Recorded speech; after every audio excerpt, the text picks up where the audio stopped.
तो नमस्ते, कैसे हैं आप सब। उम्मीद करता हूं कि आप सब अच्छे होंगे और स्वस्थ होंगे और आपकी जो तैयारी है वो बहुत अच्छी चल रही होगी। तो आज की इस वीडियो में हम बात करने वाले कि रिवीजन कैसे करें बीएसटीसी के लिए। तो देखो, सिंपल सी भाषा में मैं आपको समझाता हूं कि रिवीजन क्या होता है। देखो, थोड़ा मेरे शब्दों पे ध्यान देना, वॉल्यूम बढ़ा लेना और अच्छे से सुनना।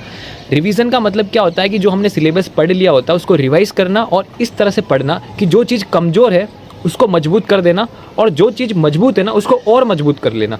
जैसे कि बहुत से टॉपिक ऐसे होते हैं ना जो हमको बिल्कुल समझ में नहीं आए होते, तो उनको बिल्कुल समझ लेना है ना। और बहुत से टॉपिक ऐसे होते हैं जो हमको आधे अधूरे समझ में आए होते, उनको भी पूरा कंप्लीट कर लेना। और बहुत से टॉपिक ऐसे होते हैं जो हमको बिल्कुल समझ में आ चुके होते हैं, उनको भी एक बार देख लेना। यही रिवीजन है। तो देखो, बीएसटीसी में क्या आपके पास 25 दिन बचे हुए हैं, तो 25 दिन में आपको क्या किस किस चीज़ का रिवीजन करना है।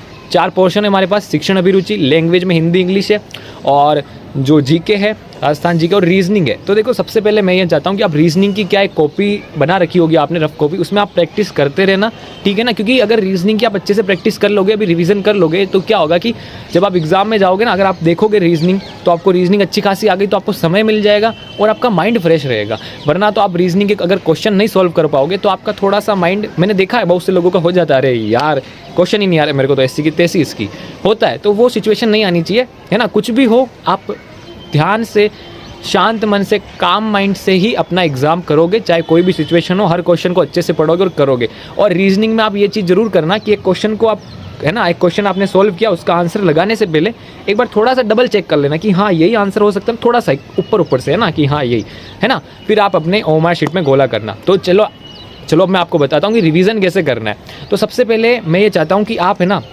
आपका सिलेबस अच्छे से कंप्लीट हो चुका है, तो अब आप रिवीजन कैसे करोगे। जो सारे जो टॉपिक्स है ना, जैसे शिक्षण अभिरुचि है, राजस्थान जीके है, रीजनिंग है, हिंदी इंग्लिश है, इन सबको साथ में लेके चलोगे। क्योंकि अगर आप एक ही चीज़ का रिवीजन करोगे तो क्या होगा, आप बोर हो जाओगे। और जैसे कि आपने क्या है 25 दिन पढ़े हैं, तो आपने 5 दिन क्या कर लिया, पहले रीजनिंग का कर लिया, फिर अगले दिन आप 20 दिन रीजनिंग को बिल्कुल रिवाइज नहीं करोगे, तो क्या होगा, आप रीजनिंग को भूल जाओगे।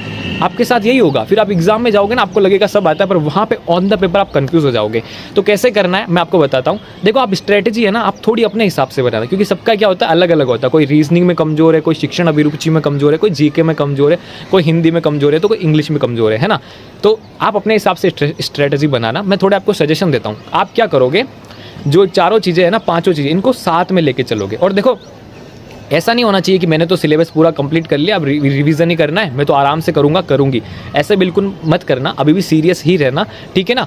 और पुराने 10 साल के पेपर्स वापस से देख लेना। आपने देख लिया, सबसे पहले आप क्या करोगे, सिलेबस कंप्लीट हो गया, पुराने 10 साल के पेपर्स वापस देख लोगे। वापस से आपको आइडिया लगेगा, थोड़ा सा पता लगेगा कि कैसे क्वेश्चंस आते हैं, क्या क्वेश्चन आते हैं, मैं इनको सॉल्व कर पा रहा हूँ या नहीं कर पा रही हूँ। आप उनको ऐसे नहीं देखोगे, जो आंसर है वो नहीं देखोगे। आंसर जो होगा ना, आपकी बुक में भी होंगे 5 पेपर, उन आंसर पर आप उंगली रखोगे, फिर आप आंसर करोगे। रीजनिंग में आप आंसर को छुपा लोगे, खुद से आंसर निकालोगे, फिर करोगे। मतलब उनको मॉक टेस्ट के रूप में आपको उपयोग में लेना, ये मैं कहना चाह रहा हूँ, ठीक है। तो आप ऐसे करोगे।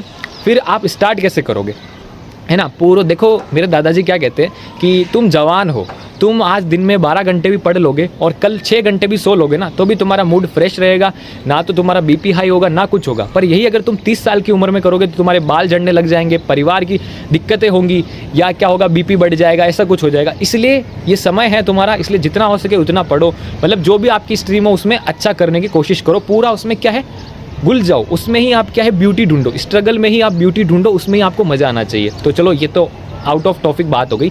तो क्या कहा था मैं कि रिवीजन कैसे करें, ठीक है। तो चारों सब्जेक्ट है ना, हिंदी इंग्लिश और शिक्षण अभिरुचि और रीजनिंग एंड राजस्थान जीके। तो आप कैसे करोगे, रीजनिंग की कॉपी बना लेना, उसमें आप क्या करना, प्रैक्टिस करने लग जाना, ठीक है ना। और मैं चाहता हूं कि आप रीजनिंग की थ्योरी नहीं देखें, थ्योरी आपने पहले ही पढ़ ली होगी।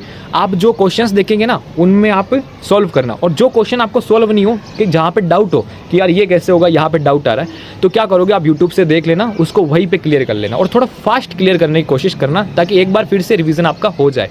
तो आप ऐसे रीजनिंग देख लोगे, शिक्षण अभिरुचि भी आप क्वेश्चंस हो सके उतने देखना। फिर क्वेश्चंस में भी आपके डाउट आएंगे, अरे मैं तो सही नहीं हो रहा है ना, तो वो करना है आपको, वो भी सही करना है।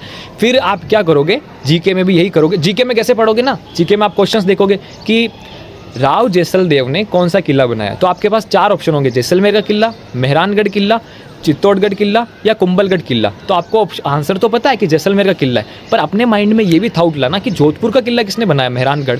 मेहरानगढ़ किसने बनाया, राव जोधा ने। मेहरानगढ़ कौन सी पहाड़ी पे है, चिड़ियाटूक पहाड़ी पे है ना।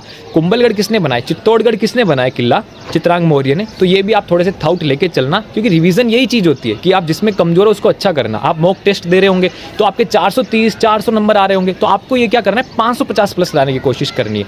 आप वो चीज़ें देखना सब है ना। आप मॉक टेस्ट दोगे, जितने हो सके उतने क्वेश्चंस देखोगे, उसमें देखना कि आप कहाँ पे कमजोर हो।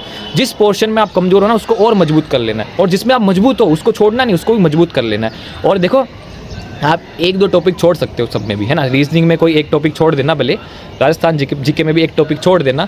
शिक्षण अभिरुचि में बिल्कुल मत छोड़ना, ठीक है। हिंदी इंग्लिश में भी बिल्कुल मत छोड़ना। और यहाँ पर छोड़ने से मेरा मतलब वो नहीं है कि बिल्कुल छोड़ दिया, देखा ही नहीं। आप क्या करोगे, उनके जितने हो सके उतने क्वेश्चंस देखोगे, उनके जितने हो सके उतने क्या है आप वो क्वेश्चंस देखोगे। और नहीं देखो तो रीड जरूर करना है, बिल्कुल नहीं छोड़ना कि बिल्कुल उठा के फेंक दिया, वो नहीं करना है, ठीक है ना। तो जो मैंने इतनी बातें बताई, उम्मीद करता हूँ कि आपको समझ में आई होगी। चलिए अब कंक्लूजन पे आते हैं। अब है असली बात बताता हूँ। आप मॉक टेस्ट दोगे, जितने हो सके उतने टेस्ट दोगे। ये टेलीग्राम चैनल है ना, इसकी मैं लिंक दे दूंगा, ये आपको नहीं दिखेगा, मैं जोड़ूंगा नहीं यहाँ पे, क्योंकि मैंने पिछली वीडियो में टेलीग्राम चैनल बता दिया है। वहाँ पे भी मैंने क्या है 12-13 टेस्ट सीरीज और पुराने पेपर्स डाले हैं, कहीं से मिले हैं मेरे को। तो आप वो चैनल ज्वाइन कर लेना, लिंक मैं डिस्क्रिप्शन में प्रोवाइड करा दूंगा, है ना। और वो ज्वाइन कर लेना, वहाँ पे है, आपकी वहाँ से बहुत अच्छी हेल्प हो जाएगी। तो अब कंक्लूजन पे आते हैं। जैसे आप टेस्ट दोगे, सीरीज़ ले रखी होगी, कैसे वहाँ से दोगे, पुराने पेपर्स के टेस्ट लोगे, तो जिस पोर्शन में आपको लगे ना कि कमज़ोर हूँ मैं, यहाँ पे नंबर कम आ रहे, अपनी जांच करना, एनालिसिस करना, मूल्यांकन करना अपना कि कहाँ पे नंबर कम आ रहे, कहाँ पे मैं कमज़ोर पढ़ रहा हूँ। तो जहाँ पे आप कमज़ोर पढ़ रहे हो ना, उसको अच्छा मजबूत करना, ठीक है ना। तो पहले 20 दिन मैं चाहता हूँ कि आप ऐसे रिवीजन करें कि शिक्षण अभिरुचि, reasoning, Rajasthan GK, Hindi English आप चलते रहने दे, अपने हिसाब से पढ़ते रहे, रिवीजन करते रहे, ठीक है ना। फिर आप एंड के 5 दिन आपको ऐसे बचा के रखने, मतलब अभी आपके पास 25 दिन है ना, तो एंड के 5 दिन ऐसे बचा के रखने कि उन 5 दिनों में आपने जितना भी पढ़ा है ना, उन सब का रिवीजन हो जाए एक बार, ठीक है। इससे क्या होगा कि आपकी मेमोरी ताज़ा हो जाएगी, ठीक है ना। और यही करना। और मैं चाहता हूँ कि जिस दिन आपका बीएसटीसी का एग्जाम हो, उस दिन आप 4-5 बजे अच्छे से उठना, और 6 बजे तक 7 बजे तक पढ़ना हो जो पढ़ लेना। फिर आप नहाओगे, धोओगे, अच्छे से फ्रेश होकर एकदम एग्जाम देने जाओगे। वहाँ पे बुक कॉपी कुछ मत लेके जाना, ठीक है ना, अगर आपकी अच्छी खासी तैयारी हो तो, क्योंकि क्या होता है माइंड डाइवर्ट हो जाता है, वहाँ पे आप उतनी भीड़ देखोगे, वहाँ पढ़ोगे, कन्फ्यूज़ हो जाओगे, ठीक है ना। तो यही मेरा था, उम्मीद करता हूँ कि आपको समझ में आया होगा। ऐसे ही आपको रिवीजन करोगे तो बहुत अच्छा आपको रहेगा। मैंने एक सजेशन दिया है, इसके हिसाब से आपको रिवीजन की स्ट्रैटेजी बनानी है। और कहीं कोई कमी रह गई हो तो माफ़ कर देना भूल चूक को, और कहीं कोई कमी रह गई हो तो आप कमेंट में बताना कि क्या कमी थी, है ना। तो धन्यवाद आपका, मिलते हैं नेक्स्ट वीडियो में।